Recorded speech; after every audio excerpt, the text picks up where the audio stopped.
की। मां से बढ़कर के कोई भी सबसे पहली जगत में पूजनीय और श्रेष्ठ गुरु मां है। इसलिए उन दुर्बुद्धि, उन दुराचारी, उन नरकगामी पुरुषों की क्या बात करें जो अपने मां के ऊपर हाथ उठा देते हैं, जो अपने मां को कटुवचन कहते हैं। मां जैसा 9 महीने गर्भ में रखा, इसके बाद हमारा कितने वर्षों तक मलमूत्र फेंकती रही, अपने रक्त को दूध बनाकर हमें पिलाकर पोषण करती रही। उस मां का जब सेवा करने का अवसर आता है, अनाथ आश्रम भेजा। माना तो 10 लाख रुपया, 100 लाख रुपया जमा कर देगा अनाथ आश्रम में, उनकी खूब सेवा होगी। लेकिन प्यार, अपना पुत्र अगर 2 रोटी लेकर के आए मुस्कुरा करके, मां कैसी हो, इससे बढ़कर के रुपया पैसा और सुविधा नहीं होती। प्यार, प्यार कौन देगा? तुम बच्चे थे, तुम्हें अनाथ आश्रम में भेज जाती, जाकर के पैसा जमा कर देती, तेरा हालत क्या होता? आज जब मां की सेवा का अवसर आया, ये जवान जवान लोग VIP बनते हैं। ये धर्म है, धर्म निश्चित अपना प्रभाव दिखाकर रहता है। तो अधर्म करोगे तो दंड मिले। सबसे पहली बात समझ लो, मां, जिसके मां हो और कोई देवी देवता पूजने की जरूरत नहीं, पूजो तो तुम्हारे भाग्य की बात है, लेकिन सबसे बड़ी देवी मां है, सबसे बड़ी पूजा मां है। अगर अपनी मां की सेवा कर ली तो भगवान को प्रसन्न कर लिया। मान जाओ हमारी बात, जहां तक हमारी आवाज पहुंचती हो, अगर तुम्हारी मां हो तो चूकना मत। मां का आशीर्वाद ले लो, विश्व ब्रह्मांड में कभी परास्त नहीं होगे। मां महामहिम गुरु है। हां, अगर आप वृंदावन वास करते हो, अपनी मां को पास रखो। जैसी भी परिस्थिति हो, उस परिस्थिति से अपनी मां की सेवा करो, अपने पिता की सेवा करो। संन्यास लेने पर वो पिता सन्यासी बालक के साष्टांग दंडवत करेगा, लेकिन वो बालक अपनी मां को साष्टांग दंडवत करेगा। ये बहुत बड़ी महिमा मां की है। पूज्य बाबा कह रहे हैं, इसलिए मां को इस मनुष्य लोक में प्रथम देवता, प्रथम गुरु मानना चाहिए। मातृ देवो भव हमारा वेद कहता है, और पितृ देवो भव। अपने माता पिता की जिसने सेवा नहीं की, आज्ञा नहीं मानी, मनमानी आचरण किए, वो कभी सफल नहीं हो सकता, किसी भी मार्ग में सफल नहीं हो सकता। पूरा जीवन रुपया कमा करके अपने बेटे को बाबूजी बनाना चाहो, बेटे ने जब बूढ़ा अवस्था आई, पानी देने की अवस्था आई, तो घर से निकाल दिया। माता पिता की आराधना करना ये भगवत भक्ति है। पुंडरीक जी महाराष्ट्र में अपने माता पिता को भगवान मान करके उन्हीं के 8 पैर सेवा में रहते। तो आज भी जो विट्ठल भगवान है, उन्हीं को दर्शन देने के लिए गए थे। एक ईंट डाल दी, उसी ईंट में खड़े हो गए। ऐसे आज भी खड़े हैं। ऐसे कहा, जब माता पिता की सेवा पूर्ण हो जाएगी तब महाराज आपके दर्शन करेंगे। माता पिता भगवान का स्वरूप हैं। ये आज जो वातावरण बदल रहा है, बहुत गुस्सा लगती है जब देखने को मिलता है कि जवान बहू और बेटा मिलकर के बूढ़ी मां को मार रहे हैं। वो बेचारी उठ नहीं सकती, वो हिल नहीं सकती। अंतिम समय तक या तो जलोगे ऐसी जगह जहां बचाने वाला कोई नहीं होगा, या सड़ोगे। ऐसे अधर्म करने वाले को कभी कभी और हम कहते हैं, उस मां से पूछ लो जिसको तुमने मारा है, उसी मां से पूछ लो कि बोलो इसको क्या दंड दें, तो यही कहेगी कि कभी मत दंड देना। वो पिटते हुए भी यही कहेगी कि तू सुरक्षित रहे, तू सुरक्षित रहे। एक मां को मारा तो दूसरे भाई ने रिपोर्ट कर दी, पुलिस आई, मां से पूछ रहे, तुम्हें मारा? नहीं, मारा नहीं, बातचीत हो रही थी, ऐसे धक्का लग गया। धक्का दिया? नहीं, हमारा धक्का उसको लग गया। छोटा लड़का कह रहा है कि इतना जोर जोर से डंडों से मारा, इसके शरीर को देख लो कितने डंडे पड़े। चुप। मां का स्वरूप क्या होता है, समझो क्या स्वरूप होता है। पीट के अपमानित होकर भी अपने बेटे को अपमानित और पीटने की इच्छा नहीं है। ऐसी वात्सल्यमयी मां को, ऐसे पिता को जो मेहनत करके कमाते, अपने बच्चे का पोषण किया और वो जवान हुए, डंडों से मारते हैं घर के बाहर। अरे राधा राधा, ऐसे दृश्य देखने को मिलते हैं ना। ये खा खा करके सब जवान हुए हो, और अब माता पिता की सेवा का अवसर आया तो मुंह चुराए घूमते हो। मुंह चुराने का समय नहीं है, अपने कर्ज उतारने का समय है, ऋण उतारने का समय है। अब माता पिता की सेवा कर लो, मातृ ऋण पितृ ऋण से उऋण हो जाओगे।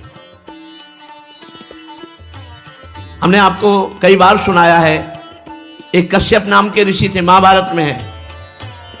तो तपस्या परायण थे, तो जिस वृक्ष के नीचे तपस्या कर रहे थे, ऊपर बगुली बैठी हुई थी। बगुला जो टांग उठाकर ध्यानस्थ रहता है मछली के लिए, तो बीट ऊपर गिरा करके, तो क्रोध भरी दृष्टि से देखा, तत्काल आग लग गई, बगुली भस्म होकर नीचे गिर गई। तप का प्रभाव होता है। अब उनको बड़ा गर्व हुआ कि नहीं, काफी हम सिद्ध हो चुके हैं, बगुली भस्म हो गई।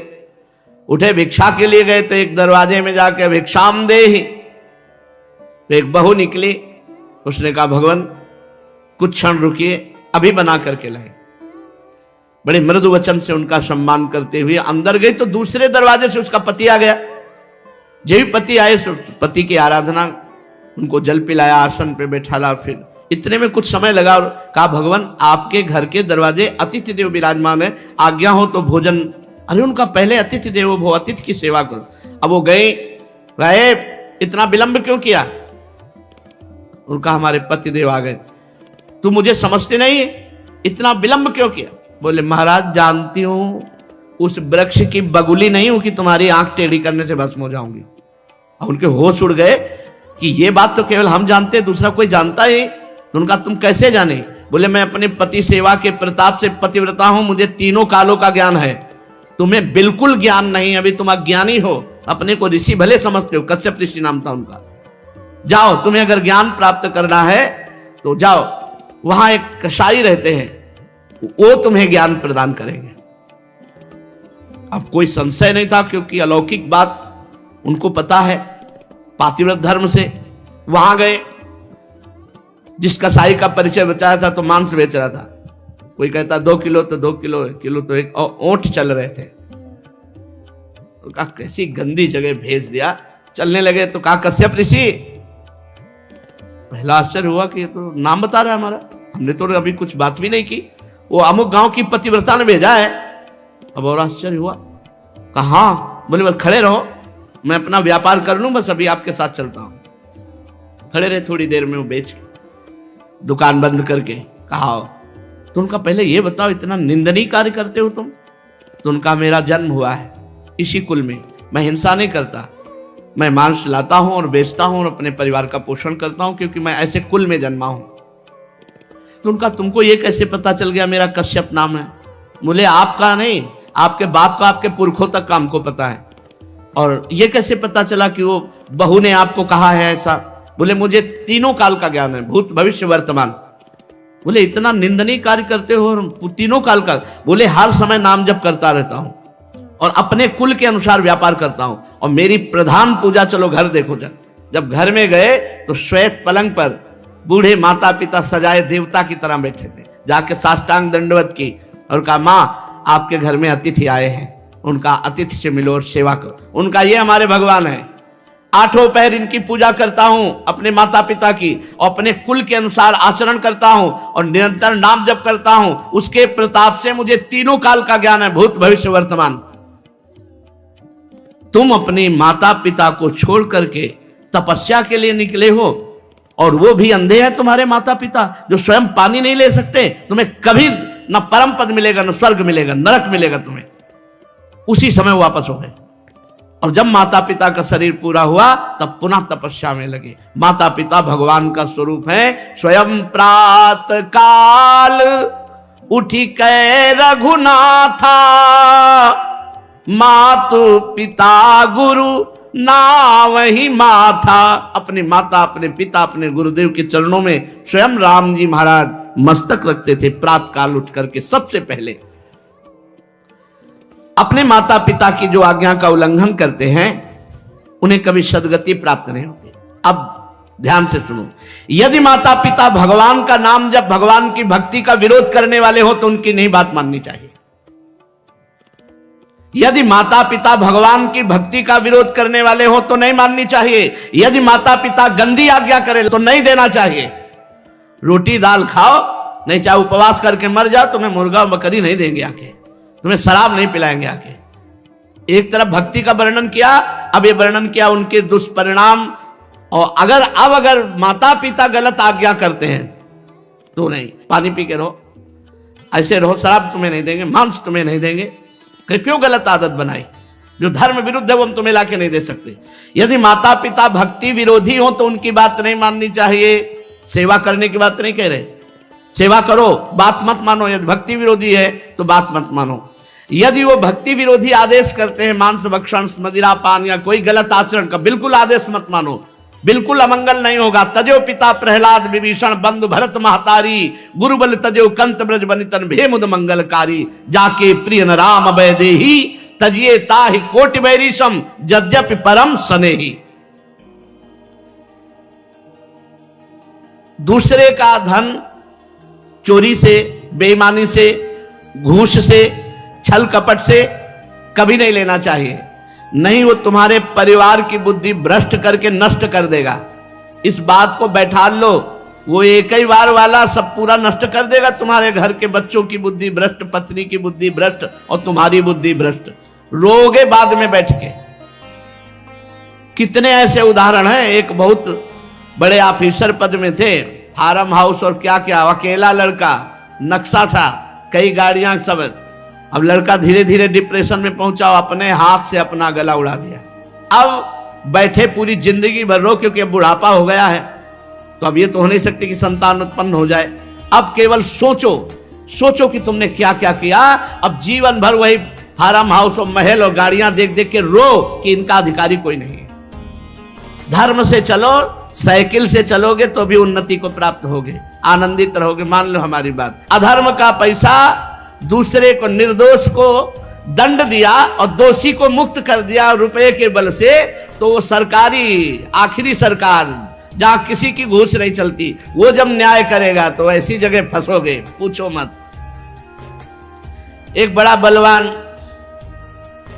ऊपर चढ़ा छत पे, और बहुत बड़ा सरोवर था, और जहां उसको कूदना था वहीं नीचे छत बनी हुई थी सीमेंट की, ऊपर पानी था। अब उसको समझा कि पानी ऊपर से कूदा, ऐसे ककड़ी की तरह फट गया। यह है ऊपर वाले का न्याय, किसी और को फाड़ने की जरूरत नहीं पड़ेगी। बुरी दशा आने के पहले बुद्धि बदली जाती है, वहीं गिरोगे, ऐसी जगह फिसलोगे, ऐसी जगह फंसोगे जहां निकलने के चांस नहीं रहे। अवश्य में भोक्तव्यम कृतम कर्म शुभा शुभम। धन दिमाग में भरे हुए हो, अगर धर्म से धन कमाओगे तो माना कि आप बहुत गरीबी से चल सकते हो, लेकिन आपके पुत्र, आपका परिवार सुसज्जित तेजोमय होगा। और अधर्म कमाओगे तो यही सब बाधाएं ऐसी आएंगी जो जिंदगी भर केवल सड़ते रहोगे, दिमाग तुम्हारा सड़ा हुआ होगा। कोई उत्तम विचार, कोई आनंद, कोई चिंता शोक का नाश करने वाला विवेक आपको प्राप्त नहीं होगा। इसलिए अधर्म का धन, निर्दोष को दंड, दोषी को छोड़ देना, इसीलिए बहुत बच के अपने जीवन को चलाओ। केवल धन ही और जीना ही काफी नहीं है, मरना भी है आगे, और मर के फिर जाना है दरबार में सरकार की, और उसका हिसाब होना है। यही केवल हिसाब नहीं होता है, यहाँ तो नॉर्मल हिसाब है। एक एक सेकंड का हिसाब सेकंड के कम हिस्से में हो जाएगा। चित्रगुप्त तुम्हारे मन में बैठे हैं। ये चित्रगुप्त वो है जो तुम्हारे मन रूपी सीसी कैमरे में पूरे अनेक जन्मों की सीन सहित सब बातें भरी है।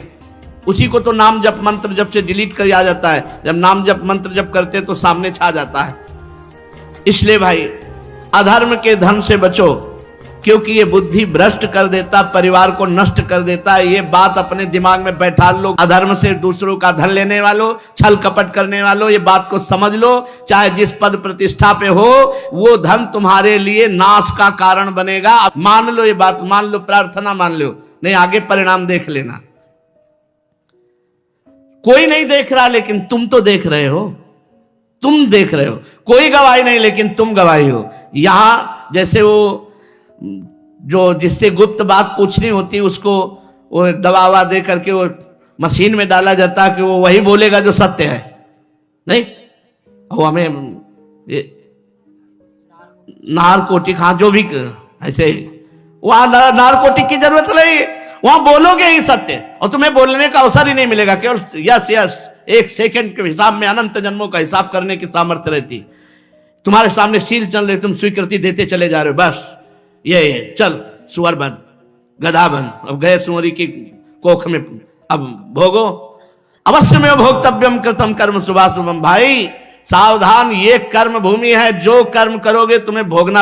हम खुल के इसलिए कहते हैं कि तुम्हारे दिमाग में पहुंच जाए, तुम्हारे दिमाग में समझ में आ जाए। और ये मत सोचना कि दान दे देंगे तो हम पवित्र हो जाएंगे, डबल पाप लगेगा। अगर भजन करने वालों को अधर्म का धन दान किया तो उनकी बुद्धि भ्रष्ट हुई, उनका भजन मारा गया और नरक जाओगे। अधर्म से कभी भी धर्म की पूर्ति हो ही नहीं सकती। फिर बिल्कुल पक्की बात समझ लेना, ये मत सोचना कि बेईमानी करके हराम के जितने मनावे कमाओ, उसके बाद थोड़े बाबा जी को दे दिए तो हम चक्का आनंद लेंगे।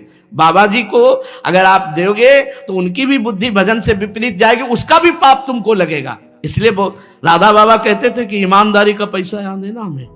जैसे कभी किसी को कोई भागवत सुना को तो बोले हम तुम्हें दक्षिणा देना चाहते, तो एक घास काटने वाला है, बोले बाबा पक्की ईमानदारी का, हम रोज घास काटते उसी का मिलता है, लाओ बाबा बोले लाओ। एक संत को देखा जो पैर का रिक्शा जब चलते थे तो उसी ऐसे खड़े हो जाते, ला रहे, बोले बाबा हम गरीब आदमी, बोले ला, वो 50 पैसा दे देता या 1 रुपया, वही बस कि वो पसीना चुआ रहा है, मेहनत कर रहा है, वो 50 पैसा 1 रुपया। आजकल प्रायः लोग शॉर्टकट से धनी बनना चाहते हैं।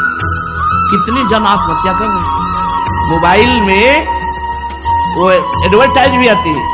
अब नए नए लड़के और जितने सब हैं करोड़पति बनने के लिए रुपया लगाए थे, माता पिता की पर्स खाली करके वो मोबाइल में वो जुआ गेम ले परेशान।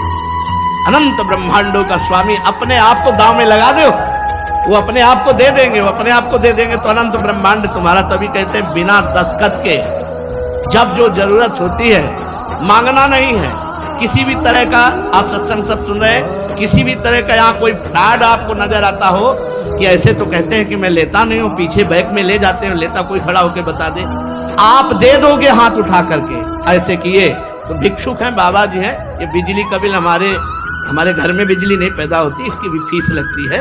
इसका अगर आप दे देते हो तो आराम से बैठे हो, चल रहा है, और जब कट जाएगा तो दीपक जला के सत्संग करेंगे, माइक हटा के करेंगे। आ जाता है तो दाल रोटी हो जाती है, ज्यादा आ जाता है तो सब्जी भी बन जाती है। आ गया तो जो जैसी व्यवस्था भगवान कर दिए उससे किसको ये नहीं कह सकता कि मेरे से मांगा गया। और भगवान की कृपा से सब कुछ चल रहा है। हमारा अगर जीवन भगवान में अर्पित है तो जिन्होंने अनंत ब्रह्मांड बनाया वो हमारी व्यवस्था नहीं करेंगे क्या यार? तुम्हारे द्वारा व्यवस्था चलेगी। कई बार राधा केली कुंज में यही सत्संग में कहा, तुम्हें भगवान की कसम है अगर तुम्हें लगता हो मेरे द्वारा राधा केली कुंज चलती है तो कभी 50 पैसे भी आमद चढ़ाना, कभी नहीं। ये भगवान से चलता है, देखो कैसे चलता है। ऐसे चलेगा बिना पेट्रोल के, बिना ड्राइवर के। पुष्पक विमान में लगता था क्या ड्राइवर? पेट्रोल लगता था। अरे राधा केली कुंज भी चल रही है, उन्हीं से चल रही, उन्हीं से चल। कैसे चल रही? दिमागों में चल रही, हृदय में चल रही, सबका भरण पोषण हो रहा है।